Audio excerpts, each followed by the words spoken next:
Hey folks, it's Ray with Taste Radio. Right now I'm honored to be sitting down with the one and only Tara Bosch, the founder of SmartSweets. Tara, so great to see you. Thanks so much for having me. I'm honored to be with you. Totally. I asked you where you're calling in from, and you said the great city of Vancouver, a city that I have not traveled to yet. How long have you lived in the area? I have been in Vancouver my whole life. Yeah, always based out of Vancouver. Now, loyal listeners of the podcast know that I grew up eating Snickers. I love Snickers. I Oh, still, amazing. Snickers are the best. It's one of the most satisfying candy bars you can buy. But I wish there were a better for you version. And I've talked Mhm. about this a lot. And I'm wondering if Smart Sweets has a better for you Snickers bar in the works. Yeah, there's like the texture, the flavors. There's like something about how it all comes together. I can totally see why you are obsessed with it. Yeah, we definitely have innovations that are like expanding beyond the category that we've been in non-chocolate. And some of that includes chocolate coming down the line, but Snickers bars specifically, I can't speak to, but I can tease that we definitely are expanding into that world. Tara, you're the second entrepreneur that I've met that accepted a Teal Fellowship in lieu of a college degree. In hindsight, it was the right move, but how did you weigh that decision? So when we were accepted into the Teal Fellowship program, I had already dropped out of college. It had been building SmartSweets. It was our second year um, with products on shelves. And so for me, the Teal Fellowship was really just kind of like a cherry on top of the sundae. It was just a win-win situation because I got accepted into a group where all of a sudden I had a fantastic network of just other people that were like-minded, working on bringing their passions to life in the world and creating impact.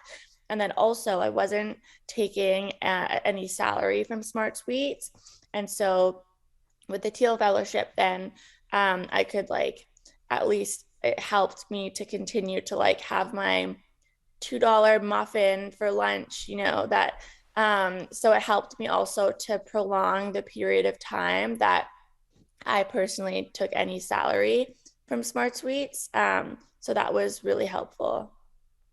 So you started Smart Sweets in college? Yeah. Yeah. I started Smart Sweets. I was still in college. It was summer break. Was it a passion project at the time, or did you see it as being a serious business? Yeah, from day one, when I just had the idea in my head and it was really all ideation, I was just standing in the kitchen with my mold and my ingredients and all of the things.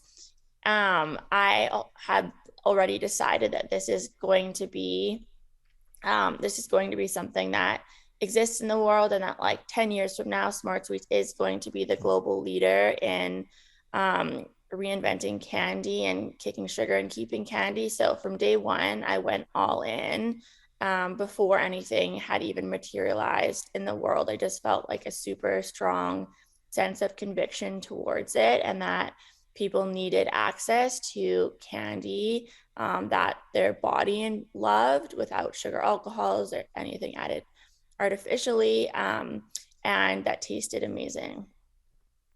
Now, growing up, I do recall that there were low sugar or alt sugar candies that were out in the market, and I definitely recall how awful they tasted. How did you assess the issue of taste? What research went into ingredients and manufacturing? It was really interesting because when I was starting Smart Sweets in adjacent categories in grocery, I had seen that this was being done. I was following stories like Halo Top really closely, and Quest at the time was growing really quickly, and so I was seeing this be done in different categories, and so followed quickly what ingredients were they using, what ingredients tasted amazing and replaced the bulk of sugar but kept the mouthfeel and the texture and all those things. So that was part of it. And then the other part of it was just getting nerdy on food science journals on Google, and just educating myself, because candy is really interesting. There's a lot of science that goes into having to have the exact right temperatures for the melting point, and sugar is such an enormous part of the traditional candies recipe, and sugar is a very interesting ingredient that has a lot of beneficial properties that are very hard to replicate and then keep the taste. So yeah, it was just really taking those two things and then just trial and error at the end of the day. Did you have to become an expert on the business? Did you have to become an expert on candy to feel like you could deliver on what you're promising for SmartSweets? Yeah, I feel like it kind of just happens naturally. Like I didn't, I guess, consciously be like, I need to be an expert. But when I was dedicating like truly my entire life, every hour of every day, and just pouring everything I had into bringing this idea to life. And so I feel like I just kind of as a byproduct um, became pretty well educated. A term you've used to describe the development of SmartSweets is patient urgency, which on the surface sounds like an oxymoron, but it was so critical, that term, to how you built the business. Can you explain what you mean by patient urgency? What it means to me is running like hell every single day, in the sense of um having an urgency that you're just doing everything you possibly can in every given day. So when you're going to bed at night and staring at the roof, you're like, you know what, I did everything in my being today to move this forward. um and then at the same time having the patience to keep the context that this is that you're working towards something that's not going to come to fruition overnight, that's going to take 50 days, 100 days, a year, 2 years of patient urgency to really bear the fruits of what you're working so um, hard on in the day to day. But that was something that really helped the squad and I keep the context, that in the times when it would get really hard and that sort of thing, that if we just kept remaining steadfast and had the patience, that the dedication and discipline in the day to day, we would begin to bear the fruits of, and really celebrating the wins and all the small moments was a huge part of that as well. And, being sort of ahead of the game in terms of non sugar or low sugar candy. I mentioned that I grew up, and tasted some of those types of products, and they weren't very good. Now you can go into a grocery store and find a lot of different products, and there's even more coming to market.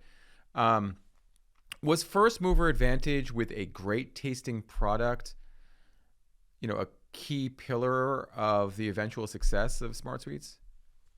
Absolutely. I think being a first mover is certainly helpful. I think you have the gift of time, in the sense of you have whatever extra chunk of time that is to really hit the ground and to make progress, build your distribution and brand awareness, all of the things. So that definitely was helpful. I think though, in combination, just really being obsessed with having a value proposition that can't be out exceeded, that I think was just as important, because even early on in SmartSweet's journey, there were products that launched into market that's intent was the same as SmartSweets. But when we just stayed true to our value proposition and what we really felt was creating the most radical value for the consumer, at the end of the day, I think that's really what carried us through a lot in our growth. But being first was certainly helpful. Now, a phrase that I often hear from founders, but I think is somewhat misunderstood, is building the plane while you're flying it. Taken literally, it's impossible. Taken with a grain of salt, it doesn't sound like the best idea, but it is an apt term to describe the development of smart sweets. How do you fly with an incomplete jet? It was a super delicate balance with looking around the bend. And this is kind of, I guess, what I mean by building the plane as we were flying it for us. because we would look around the bend and be like, okay, what is working right now that is going to not work any longer in 3 months or 6 months, whether that was a system or that we needed a new team member, whatever the case was, always asking ourselves that question and looking around the bend was so beneficial and served us so immensely well. So that as we rounded the corner on those things, we had invested in different things just enough so that the systems and all of the things, the plane didn't break. We were able to continue flying and then continue looking around the bend, and making our bets and our hypothesis on what we need to build around the bend so that we're set up to continue flying. What's an example of something where you invested just for 3 to 6 months and realized that you would need you would need to take a different tack to solve the Mm-hmm. next issue, to solve the next scaling issue? Yeah, totally. Two that come to, or yeah, I guess it's one, but kind of in combination. So, um, in our, it was in the end of our very first year in business. One of my, she was an advisor and a mentor, then became one of our board members, Judy Brooks. She had come to me and said, I think we should bring on a COO as well as someone that leads our finance. And to me at the time, I was like, we are finished year one in business. We do not need these C-suite titles. We just like this is crazy. But in sitting on it, I came to see that she was looking around the bend and seeing what I wasn't, which was that we were scaling extremely fast, operationally, and my one of my weaknesses was finance and numbers. And I was still the person primarily running that with a contractor that was helping with our books. So that was a huge, huge blessing having them both come on because it helped us to build the foundation in those areas before those areas broke, which they would have if I had waited even 6 months longer, just at the pace at which we were scaling. And it allowed us to be able to execute on certain opportunities, like when Whole Foods had offered to launch us nationally, with speed that we wouldn't have been ready to at its core with our operations and all the things had we not looked around the bend. And operations, I hear that more and more from entrepreneurs, that they're looking for someone who is skilled in food or beverage operations, who has been doing it for a long time, because that kind of planning, especially nowadays with supply chain issues and the cost of ingredients, is so important. Um, and for SmartSweets, given that you were growing so quickly, I got to think that your operations chief really helped you understand, what you needed for a year down the line, 2, 3, 4 years down the line. But you had to have a sense of where you wanted to be at that place, where you wanted to be in that timeline. How did you go about, planning for growth and planning for the future? Mm-hmm. Yeah, one kind of big concept that we used in our Candyland brand language was reverse executing, and it was kind of just peeling back the grand vision, which is to be the global leader in revolutionizing candy, and then it would be all of us sitting together as a team and peeling that back and being like, okay, what does that mean 10 years from now? What does that mean 5 years from now? Okay, so that means we need to be the leader in North America and US and Canada first. Okay, so that means that we need to be in XYZ and have this brand XYZ brand awareness. So really peeling back those layers was extremely helpful to become very, very specific and to be able to make one-page plans that had really clear, concrete things that we were working towards. That was kind of how we peeled back the layers. And then I guess just funneling into that was all of the executional stuff, like having commands that we could scale with and things like that. Being really clear about what you wanted to do, being really clear about your objectives. Can you talk a bit more about that? Because I think that's such an important point, is not just knowing what you want to do, but being super specific about it. Hmm. Yeah, I think so. We would annually make these one-page plans, and on them, they were just super, super simple, but they were very specific about in each department and then overall as a company what it was that we were going to achieve. And it would get down to be like, I don't know, as specific as noting like the average velocity in every retailer across the board that that we were going to achieve, or what new partner we were going to come on was going to come on board, and how we were going to execute that partnership and what success would look like to us with that partnership. And so having very few, I'd say it was always like 3 to 4 max, but specific items, it allowed us to all kind of rally together to know in the day to day what we were charging towards, and to bring that to fruition. I also want to go back to the point of running lean and staying lean and being focused on costs and expenses. Now, you had mentioned that you brought on, essentially within the first year and a half, a COO and a CFO. These roles are not cheap. I think anyone listening would know that. Um, so when you talk about running lean, what do you mean?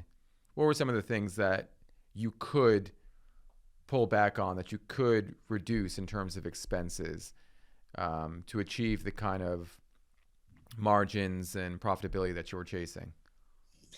Yeah, totally. I think yeah, it was definitely a balance. Even like the head of finance and COO that came on board, they came on board at probably like half of what the market rate would have been, and we compensated for that in equity. So all the team members that we brought on board had equity, which to me was incredibly important, that everybody knew that they were owners in the company, and that they really felt that sense of ownership, that and from that stemmed dedication and loyalty to the mission and all of the things. But that was really helpful also from a team perspective in terms of running lean, because equity did make up for what a lot of standard salary would in those early days, as well as we had an amazing program. So if we were executing and hitting and achieving our goals, then that would also compensate for the lower base salary people we would have. So we'd find creative ways like that, to stay lean on the people front. And then on other fronts, I mean, it was really, really just of the mindset. We would often say, like, okay, how can we hack this, or and look at things from a perspective that a lot of tech startups kind of would, and kind of how they ideate. And then the other part of it was just having the conversations with people, with our retailers. We would get creative and we'd be like, hey, we literally cannot pay for a free fill right now. However, what if we do a giveaway on social and we push our partnership through our e-news? And so that was a big part of it as well, and just building great relationships. And your retail buyers were okay with that? Not giving Yeah. free fills? Okay, interesting. Yeah, a lot. Like it was actually quite surprising to me, I think, how at the time that SmartSweets was scaling, underutilized social media was. We had a following at that time of, it was around like 400,000 was our Kick Sugar community on social, and collectively across all our platforms, it was like 800,000 or something. And just the value that our retail partners saw in that, for us to really leverage our consumer and to get them going into their doors, that went a really long way with us, not just with small partners, but with larger partners that came on board as well. At what stage of development are we talking about here? Was it a couple of years in? Was it 3 years in that you were able to make these deals and that you had that kind of social following? Yeah, it was really from day one that we were making them. It was just on a much smaller scale with more local retailers and our first national partners too, like Bed Bath Beyond. Even back then, I think we only had like 10,000 in our Instagram community, but they still saw the value in that and got the direction that we were going and didn't have brands that were in the food space really focused on building a community at that time. But it really served us more powerfully, I would say, in terms of running lean with our larger partners, and that would probably have been year 2 and year 3. You mentioned Bed Bath and Beyond, which I used to shop at more often than I do nowadays, and I Yeah. think it's probably true for a lot of people. No offense to Bed Bath and Beyond, but Yeah. it's, the state of the world, or at least the state of retail. Yeah. Um, it's interesting that they were a key retail partner for SmartSweets early on. Why did you look at them as an opportunity? I mean, did they reach out to you, or was that somewhere that you wanted the brand to be? Yeah. So my hypothesis was because of the power of social media that it would actually be more frustrating to our community if we weren't available national from very early on. And so I was really focused on finding a partner, or ended up being two partners that were national. So they helped to create that accessibility and they were willing to really go all in with us. They got the vision and they were going to support us in ways far beyond just putting our product on shelf. And so Bed Bath Beyond was one of those partners. And that was really why, and the two reasons why I partnered with them. They were at every single cash register, they were doing these massive posts with SmartSweets wrapped all around them. And this was just from the enthusiasm they had about our mission and our partnership and what we could create together. So they were a partner that just happened to be able to create the accessibility for us, as well as that was really willing to go deep with us. And that's why I partnered with them. But yeah, it definitely sounds like a very random partner at surface. But was it a cold call to them, or was it something where they saw SmartSweets out at some other retailer and they were like, "Hey, we have to have this in our stores." Yeah, it was a cold call. It was one of the doors that I was banging on. It seems like it worked. And what was the other big retailer? Was it Whole Foods that you're talking about? It was, I'm not sure if you've heard of this one. It was called Popeye Supplements, not to be confused with the chicken brand, but they're basically very similar to like a Vitamin Shop or GNC, but they're nationwide in Canada.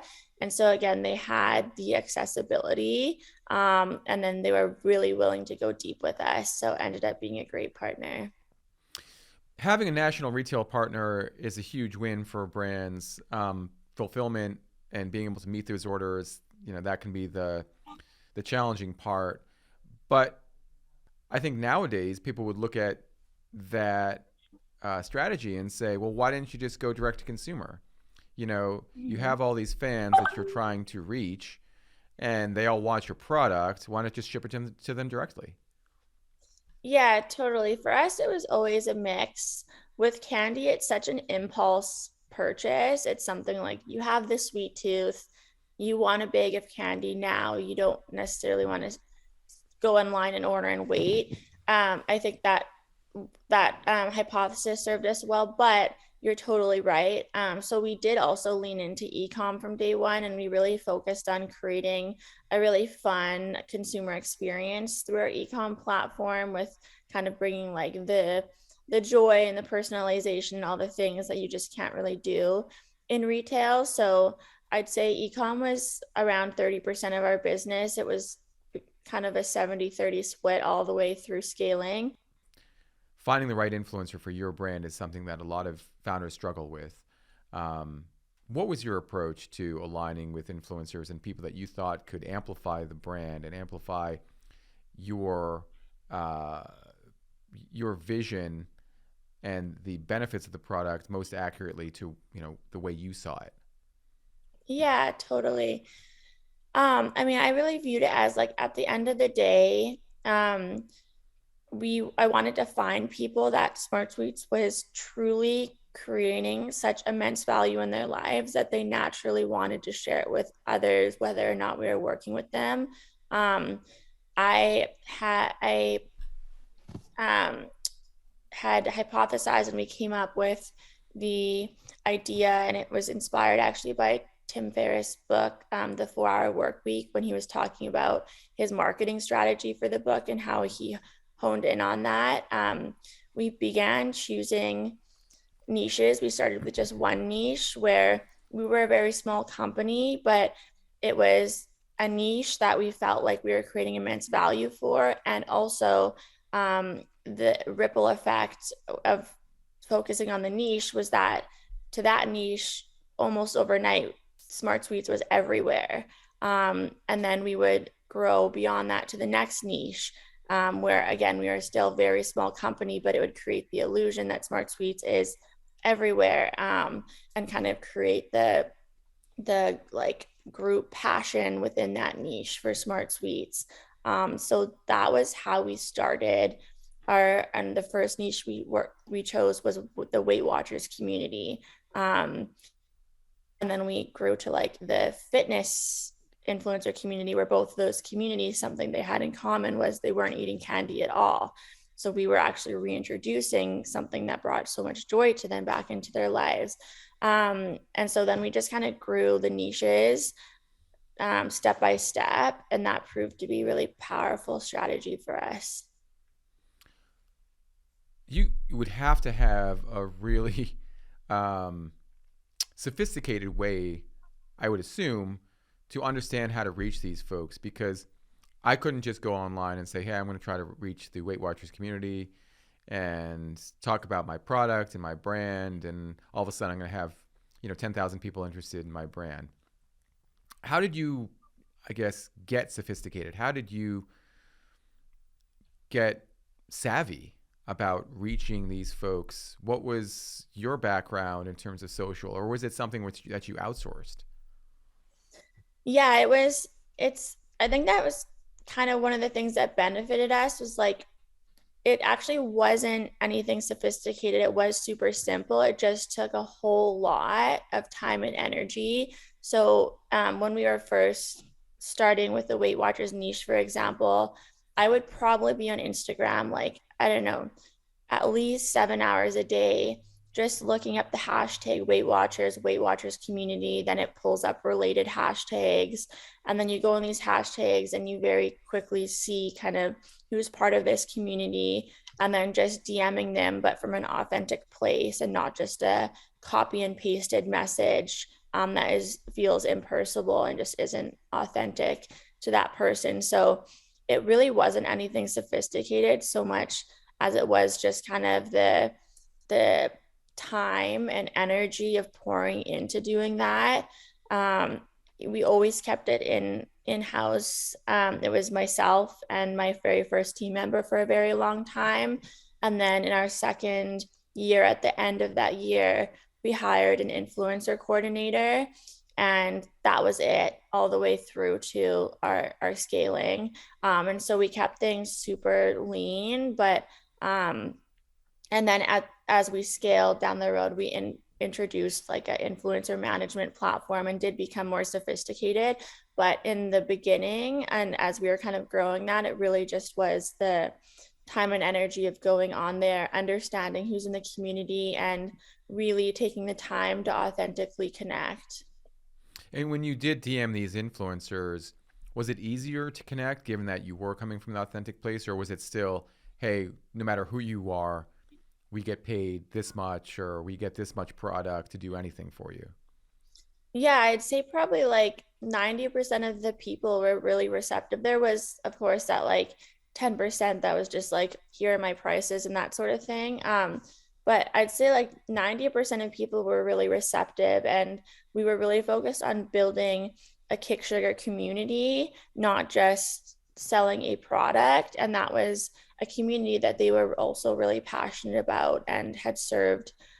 Sorry, my cat is in the background No, here, I but was wondering what that was back there.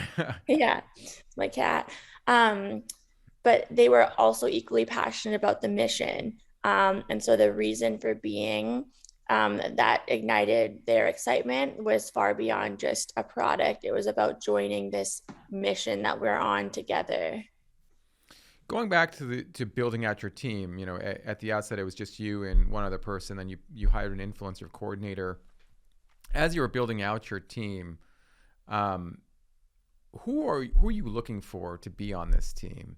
Again, because from the outset you had this grand vision, and then once the grand vision was on its way, or once you started executing upon it, SmartSweets was growing really, really quickly.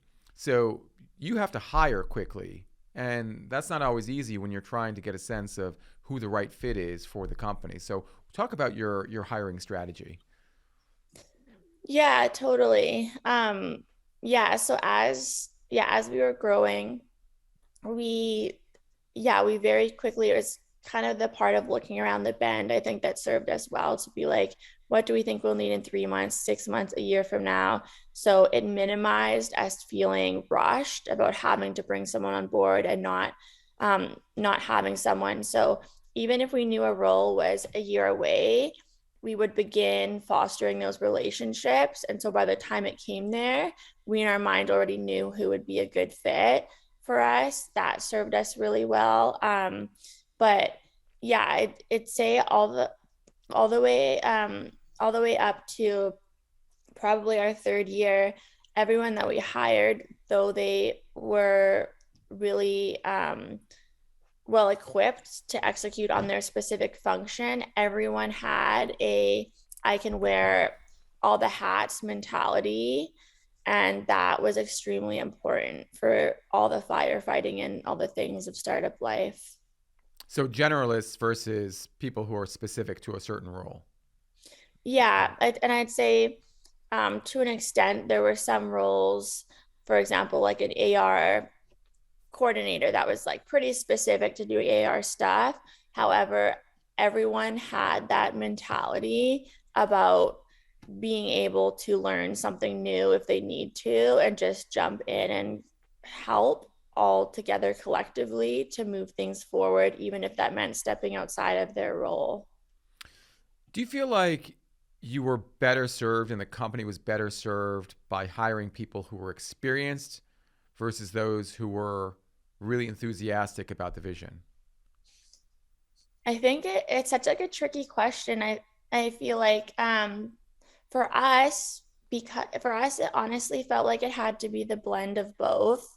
um I think having that enthusiasm, we just the enthusiasm I don't think would have worked, and then having just the skill set definitely did not work. So I think having that blend where they're equally passionate as they are skilled was what worked for us. And it was a tricky blend to find, and it didn't always work. But yeah. I would assume that you were hiring people who were a lot older than you at the time. When you launched SmartSweets, you were, again, still in college. And as you built the company, you were still relatively young. Did you ever encounter any kind of perception issues for being a young CEO? And if so, how did you address those issues? I would say I didn't don't think I experienced anything from an age perspective. I think what did play an interesting role was the age in combination with being a woman, where I would be in different situations where, for example, my like male counterparts, they were raising money pitching to an investor. They were pre-revenue, but were asking for a certain valuation, and that valuation wasn't questioned. But then when I go and speak, and we have revenue and ask for a certain valuation, there's all these details and background facts and stuff that's being asked of me, but not my male counterpart. So think I think nuances like that where it wasn't an age thing, but definitely from a gender perspective, I felt on the manufacturing front as well. You're walking into a plant and it's all older men that probably haven't interacted with a younger woman CEO in the candy world before. So, but that said, it was just kind of things that I was like, oh, that's interesting, and noticed. It didn't necessarily have an impact. And at the end of the day, I think numbers numbers don't lie. Numbers don't tell. The proof is in the pudding. And so I think when people see the numbers and the growth trajectory, um, you can't argue that. I think people are pretty aware that SmartSweets had a pretty spectacular exit, and given that exit, are you working with early stage brands? Are you helping to fund any new ideas out there, particularly in food and beverage? For me, what I've kind of really been focused on, I think, is supporting and elevating other women entrepreneurs. So I started a charity with our COO and one of our board members called Sweet Futures, to really, with our mission is that. And then absolutely, I think just kind of the classic paying it forward now and supporting any other entrepreneur in general, but also specifically female entrepreneurs that are on their journeys is something I'm super passionate about.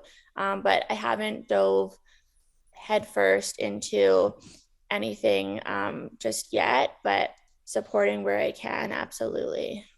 So, DM Tara on LinkedIn is what I'm hearing.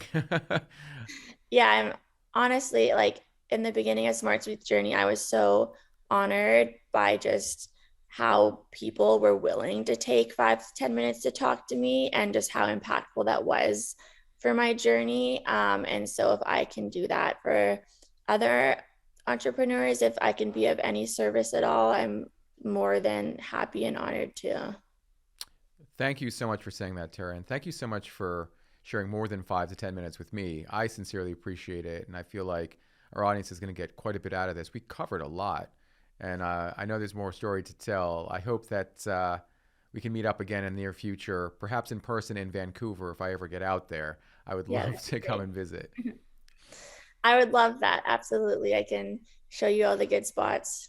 Thank you very much, and we'll make sure maybe, perhaps, that there is a prototype Snickers bar that I can taste as well. Yes, yeah, absolutely. If there is, you will be the first one to taste it You hear on the that, folks? The honor is just, I can't even take it right now. I'm smiling from ear to ear for folks who aren't watching the video. Tara, thank you so much again for taking the time. It's been fantastic. Thank you. Thank you so much, Ray.